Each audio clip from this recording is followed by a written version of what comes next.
and welcome to another Nordic Takedown podcast episode. This one is number 121. It's me here. I'm so humble. And Me, Victor. yeah, surprised that he's here, but he's here. Um, we are going to talk a lot about the Nordic Championship today, which you full day casted, Victor, and I did half day cast. Yeah, I mean, Maybe a little bit more even. it felt like you were there for a very important part of Yeah. it because I felt very lonely for that one for that one round before you joined. Yeah. Yep. It's heavy to do all that and also try to add the features around. We had Yeah. some delays on good features, but Yeah. they were on point a little bit later. Right. That is going to be one of the topics today. We are also going to talk about the lawless time meta, because now it's actually over in a way. For I think At least the for peak, us. yeah, the PQ season is over since like 2 weeks ago. There is no majors, and we were kind of waiting for the Nordic Championship to be the last part, because it was hard to say that for the Nordics the season was over when we still had a fight for flight tickets to Vegas Yeah. on the line. Yeah, and a little bit of a correction there. I kept saying on stream that you would qualify for Galactics if you won this as well, and that was not the case. It was just entry tickets for top 3, I believe. So So I you were not automatically going to day 2 no, or no. like day Well, 1. yeah, exactly. No, you get entry tickets to the event, and then if you want to play in the last minute qualifier, you could do so. But I All believe right. you still have to buy tickets for any event you wanted to be in as well. So you just got entry ticket to the main event. All Sorry, right. to the To the for qualifier. to the big thing, to the hall. Oh, to the hall. All right. And then any event would be on top of that. Okay. I really thought it was straight into the main tournament. Yeah, Actually, when you're flying someone there, I would assume you would want it in the tournament. But okay. I'm just stupid because it says very clearly in the document I was reading with the pricing. It very clearly said entry ticket, and being me, you can easily misunderstand that as I did. But just underneath it, they clarified it. Just entry to the event. This does not mean that you are qualified to any main event or other event. So if you keep reading, what do you usually say with card games? Reading the card explains the card. Yes. Yeah, And it's that weird applies. in a way that you didn't keep reading because you're not born in the 90s where we just read the headlines. No, And I'm assume very that we know things after that. I'm Gen X. I'm Yeah. supposed to be careful and And read all terms and conditions. yeah. All right, moving on. Yeah. Since I think the most SVU we have done, both of us, is the Nordic Championship cast last week. I've been playing a little bit, coached a little bit, coming up for other people that are going to Galactics, not me. Have you done something else, or should we dive right into it? Not really. I've been away on vacation with my nieces, so I haven't actually been playing any SWU at all. I'm meant to be playing in the draft pod, but it all fell through. It all fell through. Okay. Yep. It can happen. Happen. All right. So to shortly explain, because a lot of our viewers are not Nordic based, the Nordic Championship was an invite tournament after store leagues that has been piloted in certain areas of the world. It's not everywhere. And you had to be a top 3 in your store to have a chance to get like a chance to play in this tournament. Obviously, you were not like flown there, or what to say, like No. You had to go there for your own money and try to compete for this. There was also a lot of good pricings, except this flight ticket to Galactics, which wasn't announced that heavily before, so people were a little bit confused. But this was a pilot project, Yeah. and only certain areas in the world tried it out. So we're very happy to have been able to have this project in the Nordics. But I think if they're going to launch this worldwide, they need to be very much more forthcoming with exactly what the structure looks like and what the price support is, because it's such a great event. It's such a great. I really like Yeah. the format. So it would be a pity if it wasn't well advertised. Yeah, I think with the amount of store leagues we had in the Nordics, this wasn't a tournament that could have been like around 30 to 40 people if Mhm. everyone showed, but it ended up being 18 because there are distance to travel in the Nordics, and like everyone might not have even been able to go to Galactics, which meant that they just didn't go. Um, I heard rumors that it was actually okay to not take the ticket to Galactics, that you could get SVU stuff instead Oh, for the amount of the money if you couldn't attend. mm. Uh, it's not confirmed, but I heard That would be rumors, very nice. which would be very nice. And I think if that's the case, that should probably have been advertised Mhm. because that could actually made some people go that just couldn't go to Galactics but wanted to have uh, quite a lot of SVU stuff. uh, Right, right, yeah. and I think that's probably the way they should go about I mean, it.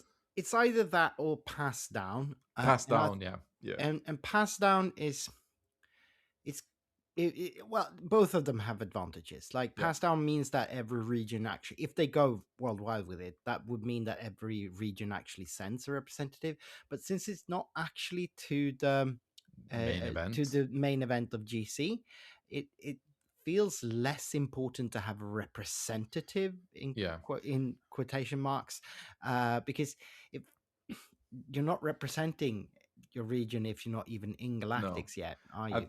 I think what they should do for next year if they do it again. I think you would have like the main price is you get entry to the tournament, to the Mm. main tournament. You're in it, and you get flight. But if you can't go, you get like 75 or 50% of the value in stuff. So they are premiering that you should go to the Galactics because that's what they are leading it up for. Well, But there I is mean, it something is the casual league. This is yeah, the structure of this league is that you're playing casual events, yeah, and this event was formerly under casual rules. yeah, So it makes sense that you're sending people to the to the party that is the yeah. Galactic Championship uh, I guess it could be optional convention if you thing. want to enter. Yeah, exactly. So it makes quite a lot of sense to me that you're not actually qualifying people for the Yeah, Galactics, which is a heavily competitive event, yeah, but rather you get to go to the circus, yeah, yeah. and do whatever you like there. I Uh, don't I, mind that. To I be feel fair, that that's appropriate in some sense. So I wouldn't mind them sticking to not giving qualification for this event, but yeah, just the tickets. But if that's the case, I believe that the best solution is not hand down, but rather like you do get price support instead. yeah. But I don't think it should be for the full amount of value as the No, ticket. no. It should be like because I think it's this is partially marketing the game in general, but it's also marketing Galactics. So Right. that's how I think they should handle it. I think this was a pilot project. However they run it, it's actually just good that they ran it. Uh, Yeah. and then they have to. I hope they do a fair evaluation of what they did badly and what maybe the store did badly, or like, I and believe that's what did they do good and what did they like, that all that. should be kind of why they did it this way. Yeah, I believe that's why you run pilot yeah. projects, to get Um, feedback and see what works. so hopefully we will see it again. Hmm. And if we are not, then it's probably was they didn't get what they were looking for, and they would announce it.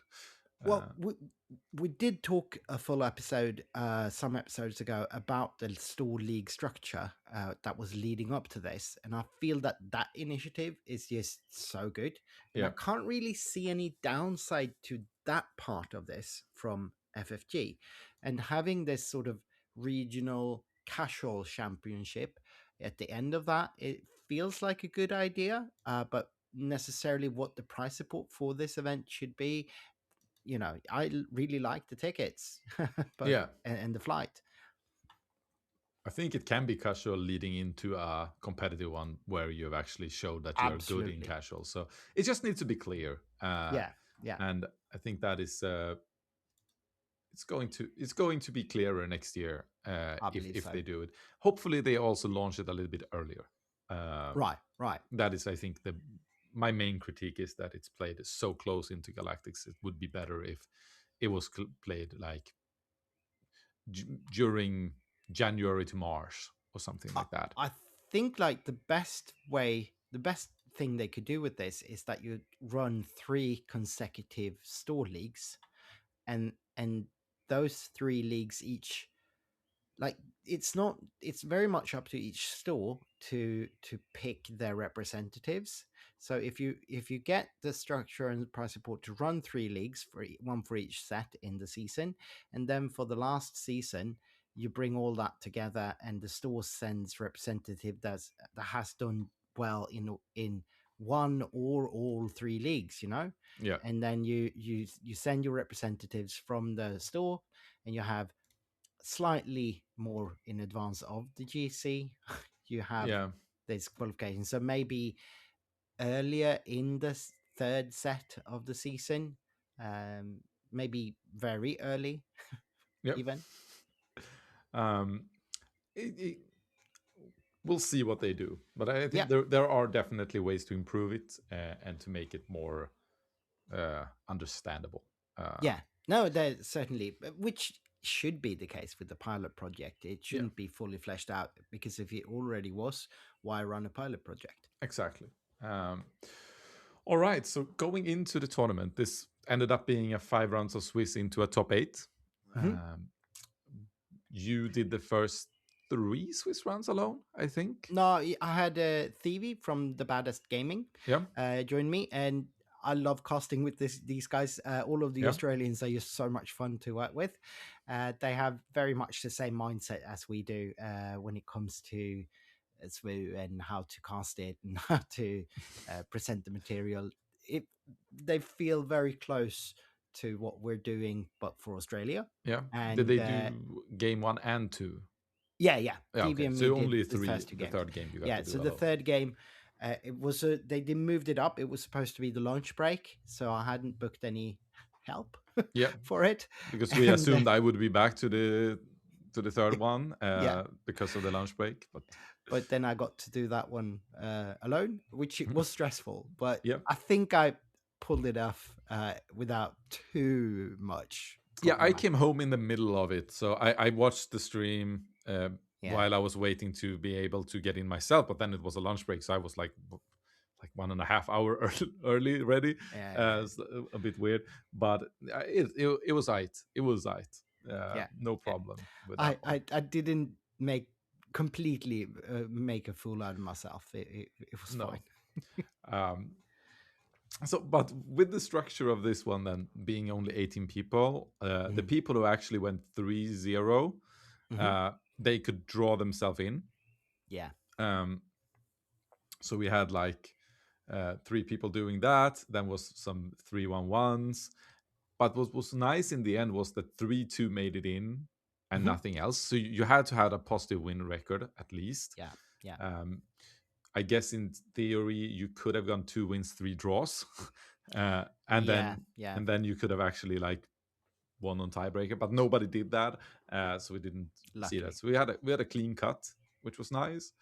Um, it was fairly unconventional in a way Well, because yeah. Yeah. Leading up to the final, we had a lot of spicy decks going around. yeah, most spice I would say was the director Krennic from Yeah. the Norwegians, Jonah and Brage, coming with their Oh, yeah. That 27 was. HP splash base Krennic combo deck. You have to say, Yeah. Yeah. and we did.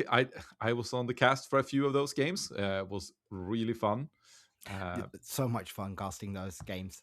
It's really fun to see.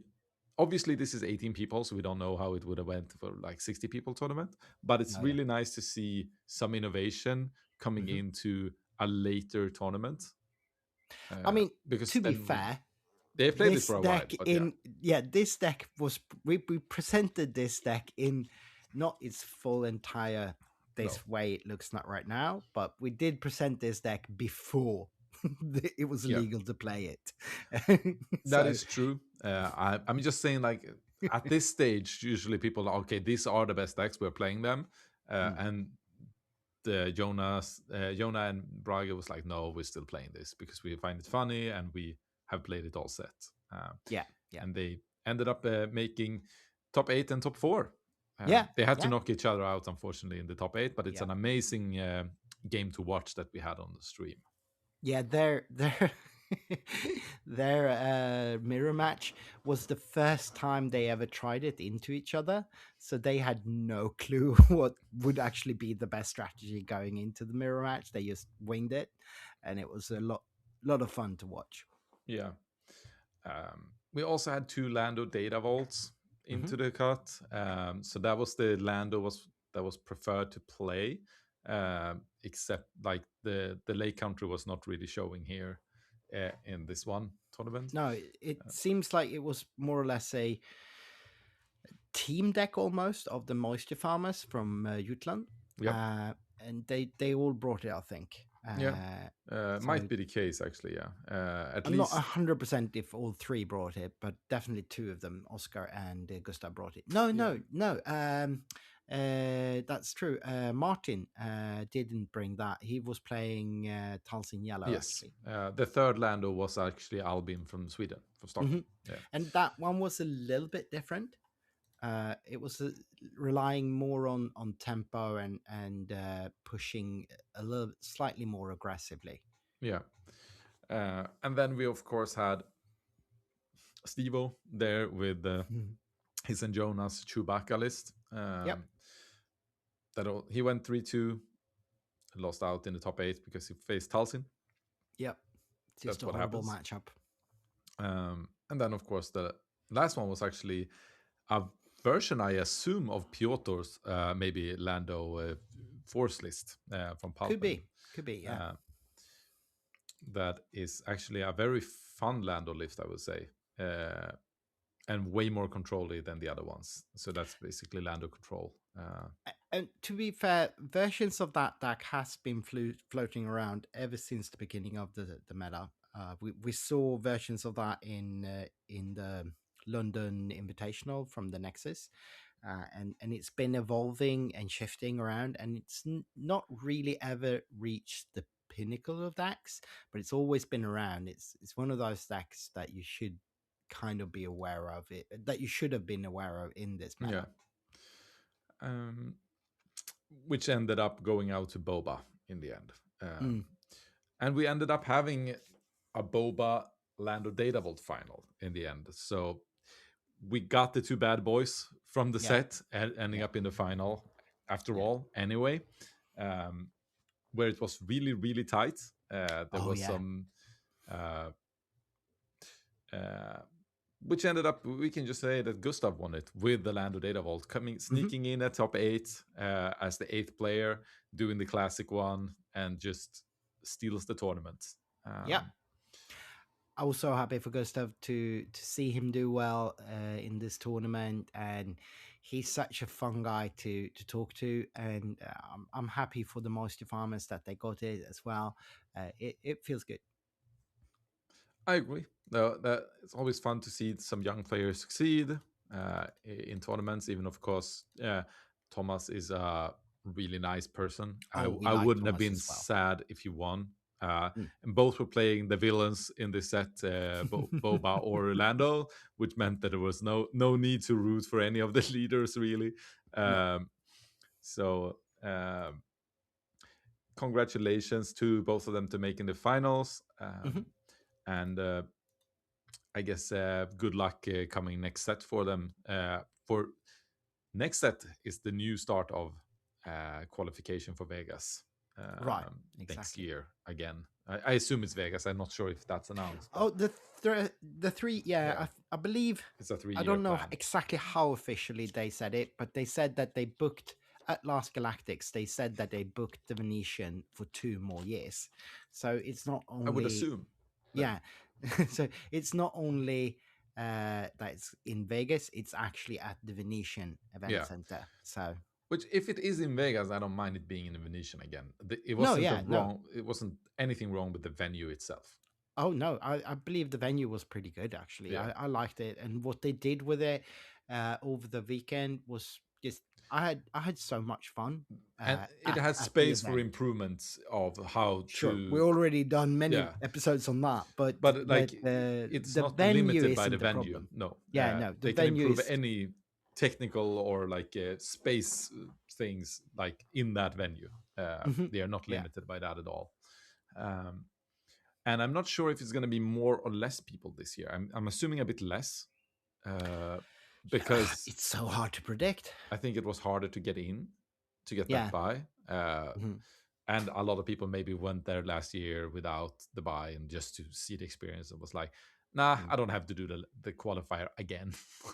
no, yeah. um, that that part. There's a fair chance that the structure in of itself limits the number of Yeah, attendees a little bit, but there's also been actual growth in the community over yeah, this year. The community is by every measurement larger overall, yeah. not necessarily in each store, No, but no, yeah, overall the community is larger. So there's also a chance that it's bigger. yeah. It's I really think hard to tell. since they announced that regional variance of Mm, for next year, like even if you go and miss the last chance qualifier, you can play that tournament, which is still big, and you can get 700 points yeah. for next year's qualification. So if you're an American and it's not, and we know that it's not too difficult to travel to Vegas from most places in the US, um, they can still be quite a lot of worth to go there, even if you're not a- Qualifying. yeah, even if you not have a chance to be the galactic champion. Yeah. No, yeah. I mean, to be fair, if you have uh, the hole in your schedule for it, like the opening in your schedule to go, and you have the money to spend, it could be fun to go as a casual event. Like, just go there, play side events, and you'll have a good time. It's the kind of place that you'll have a good time at. But going from Europe with the prices of flights nowadays, Yeah, that's not feasible. yeah, I even if at last year's prices, I'd still consider going without being qualified. But the price level for flights right now, it's not really feasible if you're not qualified. I don't think. yeah. I agree. That that's just. I think then you're better off spending the money for a sector or a regional, like Mm, in your region, if that's a lot cheaper. So um, yeah, it it is not cheap, and Vegas is hot as well at this time of year. So I think if you're going, then you need to do a more of a trip of it, and if mm, like uh, like we did last year, even yeah, though I of course had the flight paid, um, but the rest of the trip wasn't paid. But that was like making it more worth, hmm in my hmm opinion. Um, So we talked about this final having the bad boys of Lando and Boba. I think that is a very good segue over to talk about the lawless time meta. yeah, We have done these for a few sets where we just summarize the set, what we like and what we dislike about them.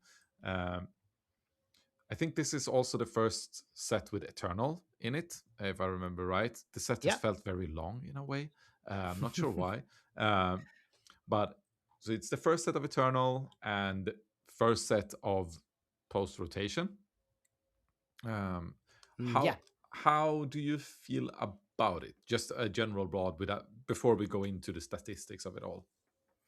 Um, well, I like the set. I do. It is very different, and it is played very different from what we've seen previously. We, if we look over the first 6 sets, we saw the meta slowly warp into a shape, the shape that we had for Secrets of Power. And both you and me were skeptical of that warping for most of it. But when we were sitting there at Secrets of Power, both of you and me were quite happy anyway, with where we ended up.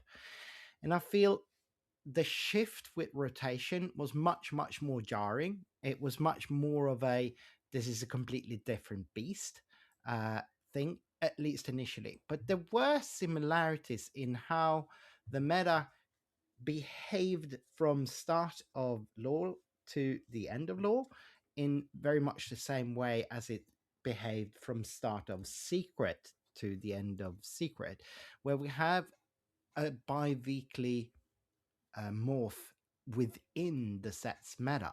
And I like that part of it a lot. The way the meta kind of and didn't stabilize in a set configuration. We had our bad boys, but there were shifts to that. Almost every second week, we saw movement in what happened. And that I appreciate that plasticity, which makes the season, sorry, the well, not the season, the meta of the set feel interesting throughout. The difference in how this meta felt to play in compared to previous metas was, I wouldn't say refreshing, because that's not exactly what I would reach like, but all the things that I've been complaining about leading into Secrets and over the course of Legends of the Force, to be rid of those parts of the meta felt good. And to have something completely new, if even if I have my gripes with it, it was nice to have something new, at least now. I think that's what my initial rant. Yeah, I think it was, it was nice that the meta evolved, as you said, like just as Secrets of Power. I think Secrets of Power evolved a little bit more, like they had more clear blocks, than this one. I think also Secrets of Power evolved from not as a terrible state as this set started in. I think this set started in a very awful state, uh, which meant like the climb. I don't think I felt like this set's climax or whatever wasn't that high.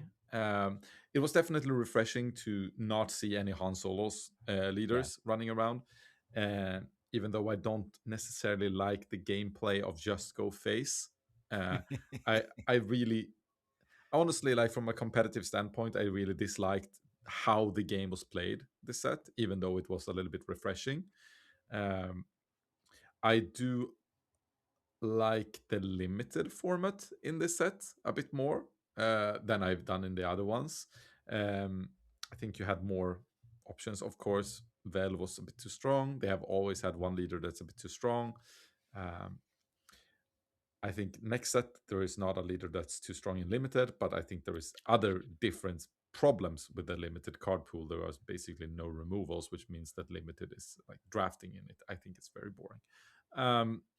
But overall, like for being a post rotation, it wasn't as bad as I thought it would be, because like I think I like when it's smaller card pool.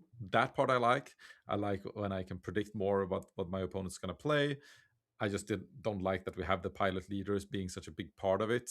Uh, but that was always going to be the case, right? So from Yeah. my expectations, it was actually not that bad. Luke wasn't that big. Um, No. I do think we ended up in a quite diverse meta where a lot of things could win, but we had like two real bad boys, and then we had Obi-Wan that people thought was a bad boy, but wasn't that bad.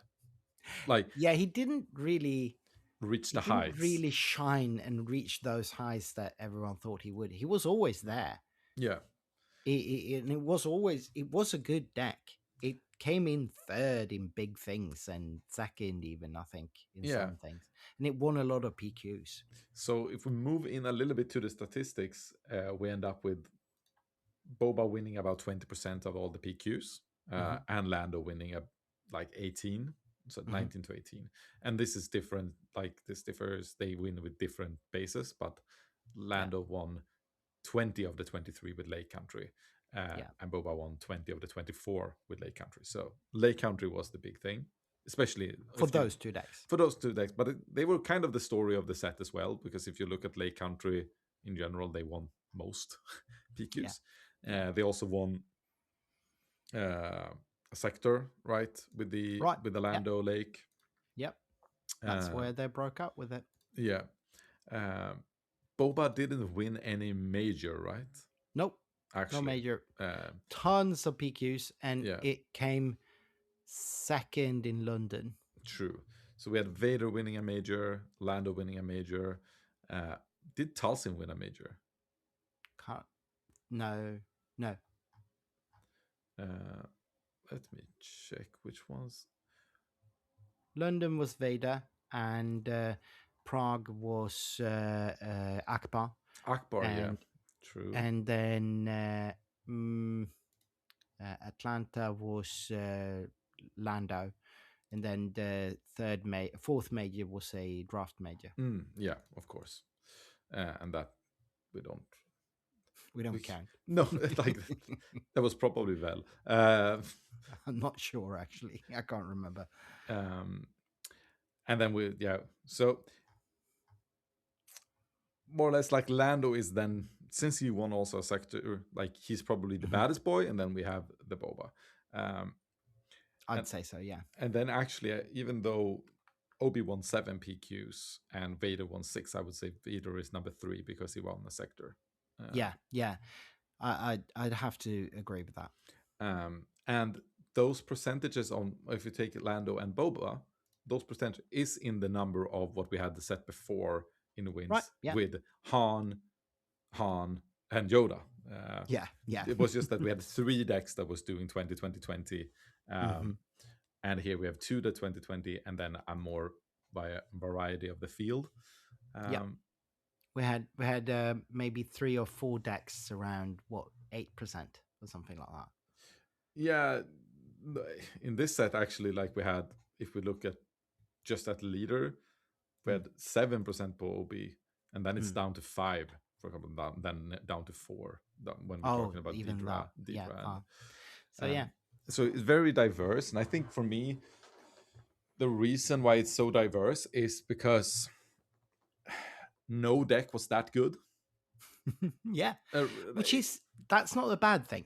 Not necessarily. It's also not a good thing necessarily. Like, because when there was so matchup dependent, and it was a lot of matchup roulette, so you can see, like, in the end, the matchup roulette actually evened itself out, and then you had the 2 decks that were actually better than the other ones, and that was Lando and Boba that beat more, so that's why they won more. But I think it also reflects that some tournaments you could actually not do anything as the top player. Like, you just, I just faced the Talsin when I played Chewie, now I'm out. Which some people like. It makes it interesting. It makes it more open who's going to win the tournament. Unless you chose to go with something crappy, then it's not open. There was still some decks that was just not couldn't win stuff. But I believe, like, if we look at what did well in Prague, we see the 2 big things from Prague was Chewy Blue from Jonas and Akbar from Ollie. Yeah. And to be fair, that Akbar deck doesn't have any great matchups more than it does any bad matchups. It's very even into almost everything. It's all down to the player knowing all of these matchups. It doesn't out or lose to anything. No, not necessarily, but I think it's a lot about the player knowledge, because talking to some people, I think for me, Leia smashes Akbar if you know how to play it. I think that's the same for Tiles in Yellow, and that's why it was such a surprise that Tiles in Yellow didn't win that final. But I think it just didn't know how to play Right, the right. matchup, which is the Fair I think enough. that, and that is more of the surprise factor. Like Mm, people did not prepare for Akbar for right. obvious reasons. Yeah, Same as people didn't prepare for Lando Lake when it came out. exactly. Takes people by surprise. It doesn't take that. That is some innovation skill from the player And that to was get kind of something. Yeah. what I was reaching for, is that you said that if you bring a deck, it's matchup roulette. Yes, if you bring any of the known quantities, Yeah. that's certainly where you end up with. And even if you bring something like Shui, especially Jonas Shui was kind of unknown. The way he built that deck took some people by surprise. Yes, some And people knew about it because he had already tried it in London and failed and yeah, had to. yeah. But even though he did bring something not everyone was familiar with, Yeah. he had that matchup roulette element to it. He just, even if the Talsim player didn't know how to play Yeah. into him, Couldn't he lose. wasn't going to win that game, Yeah. you know? And if you compare that to the Akbar deck, where the unknownness of the deck is slightly higher, I believe, but Yeah. even Yeah. more so, I believe that Ollie's been really working on that deck for so long. He is so far ahead on how to counter things, and he has ways to counter it. When you say that Leia smashes it, well, have you played it against Ollie? Obviously not. Because I'm not sure you do. I believe he has been working so hard with that deck, and he's such a good player. But Leia is also a deck that he is not prepping for. That's true. Uh, That is true. That is true. in this case, we're playing, both are playing some different decks. But in the end, I think that that is fair. Like you can work around in some ways on that part. But for a lot of the decks in this set and for a lot of the tournaments, it's been like the one that is best at going face. Right. Right. That's been a lot of it. And even as the meta morphed, some matchup remained that way. Yes. Like it never completely went away, even though Luke, Data Vault went away. Yeah. Well, didn't actually either, but it certainly didn't win anything after a while. Yeah. As it faded, the meta wasn't defined Yep. by just go face, but there was always the element of, well, in this matchup we want to lane dodge and just Yeah. see who wins.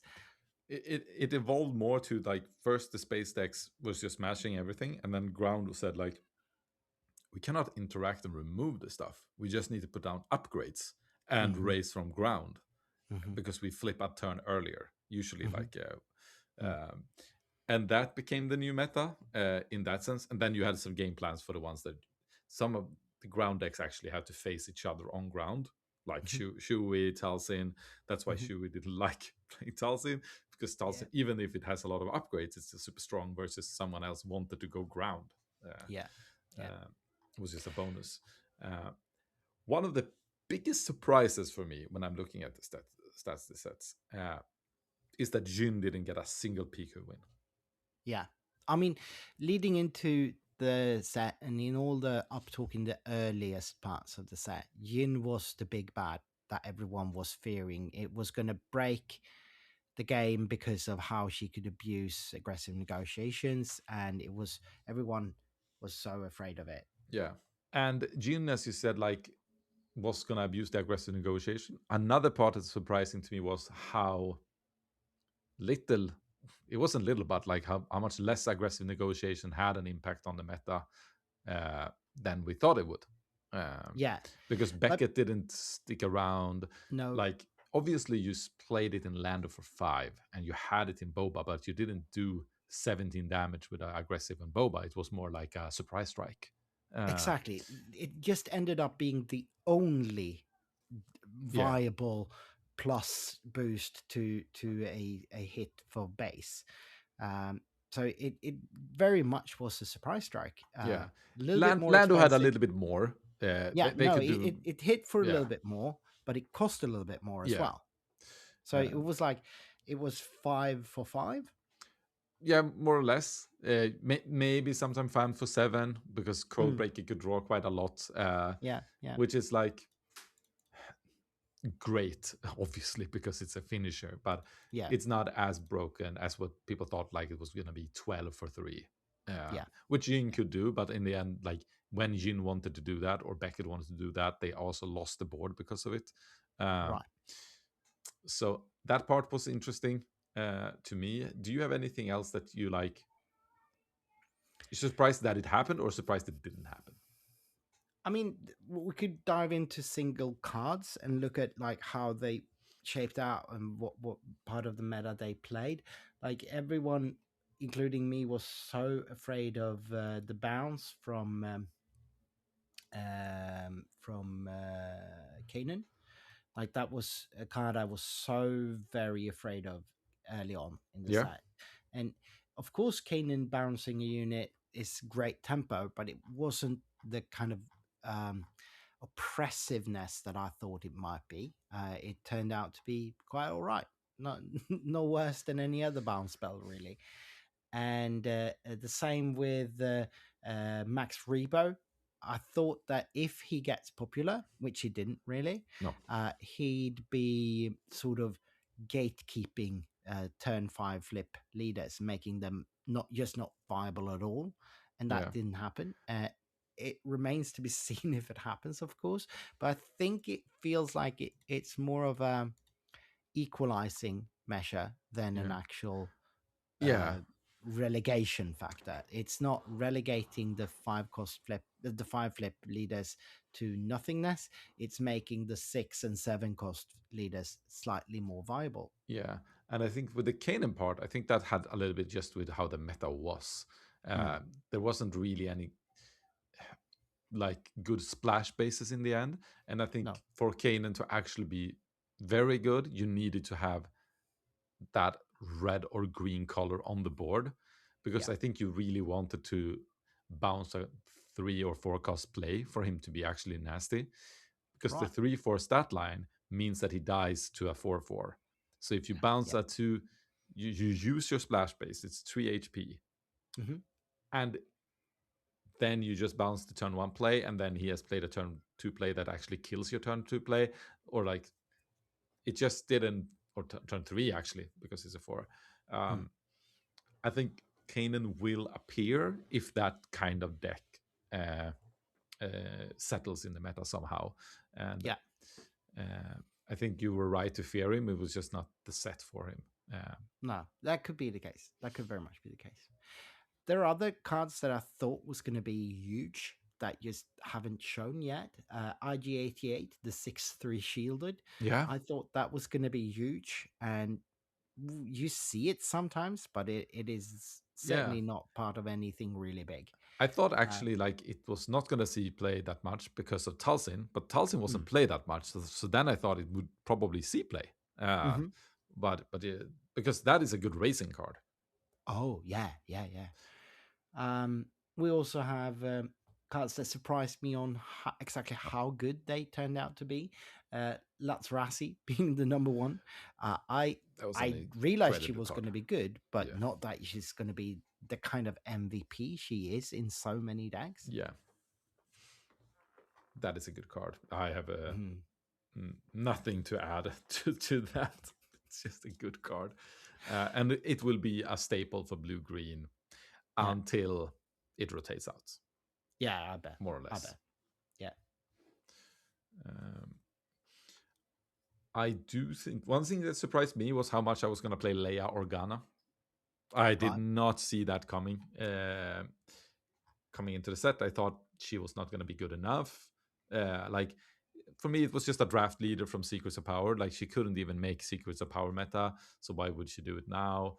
Uh, hmm Turned out to be a very fun deck in the format. I would say. Yeah, I think she deserved more wins than she got. It was actually only two PQ wins. It is only registered one here. Maybe they don't take the small one from Korea in. I'm not yeah, sure. it might be the case. But it won two PQs. I think it could have won more.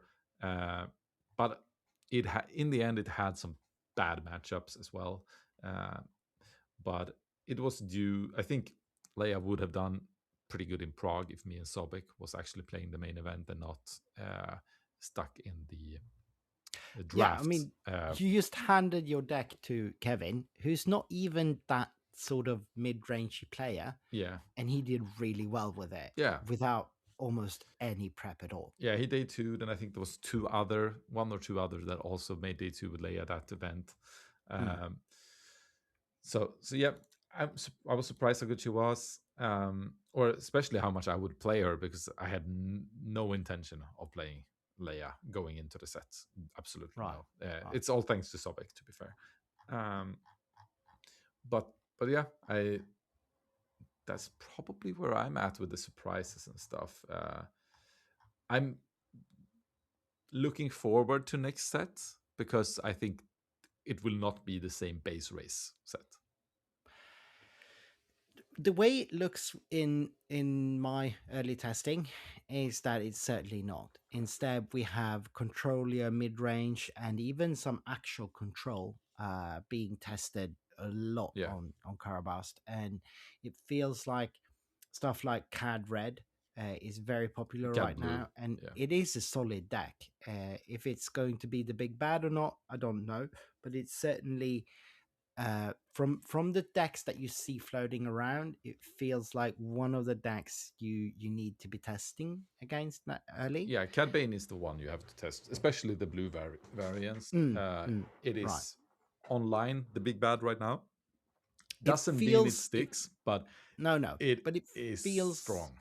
yeah, and it feels a lot like archetypes we've had around for a long while, like the Kira Data Vaults, sort of mid-rangey, late mid-rangey stuff Yeah, that that's they have just released valuing some you. really good late game cards Mm, in mm, Ashes of the Empire. right. Yeah. Just in they general, they have. eh, both for green, red, and blue. I would say. Um, Yeah. I definitely think we will have a resurgence of controller style. Uh, Yeah, especially the unit based like value, where you're almost mid range but late going mid range yeah, deck that's delaying early, yeah, and because those sort of decks. and one of the reasons I would say is we are lacking some good aggro leaders. Right. Like I'm Shu is I'm one, but mhm, he's not traditionally aggro. Like because if you have to pay to flip him, yeah. we're missing the actually we're just missing a Sabine. But uh, like these 4-drop leaders that can actually push these guys. And yeah, and I don't think that will change with next set. I don't think we got a good aggro leader in next set. Uh, um I think we have good aggro archetypes brewing, but they're not as quick as Sabine was. They certainly doesn't have the reach yeah. Sabine had, and I think that's might be the problem. They can be, if you look at both Ezra and Grief Karga, Okay. As Ezra both is of the actually fairly good. Yeah. they are certainly extremely quick if not checked, but they can be shacked in a way that Sabine, you couldn't completely shut her out because of that reach. Yeah, you had the ping ability to base, and you had for a cost I believe in as a card. Just we don't really have that. Wrecker, Yeah, we had like ECL. ECL Yeah, Wrecker, yeah, and like you had certain ways to make a fair amount of damage without a board, and none of these decks can do that. They do not flip on 4; they flip on 5 yeah, and 6 respectively, and Ezra more than Grief, but both of them rely on building a board yeah, and maintaining a board in a way that Sabine often didn't have to, or at least she could lose the board and still be viable if she pushed enough damage. yeah. Um, yeah, I agree. I have nothing more to say on that part.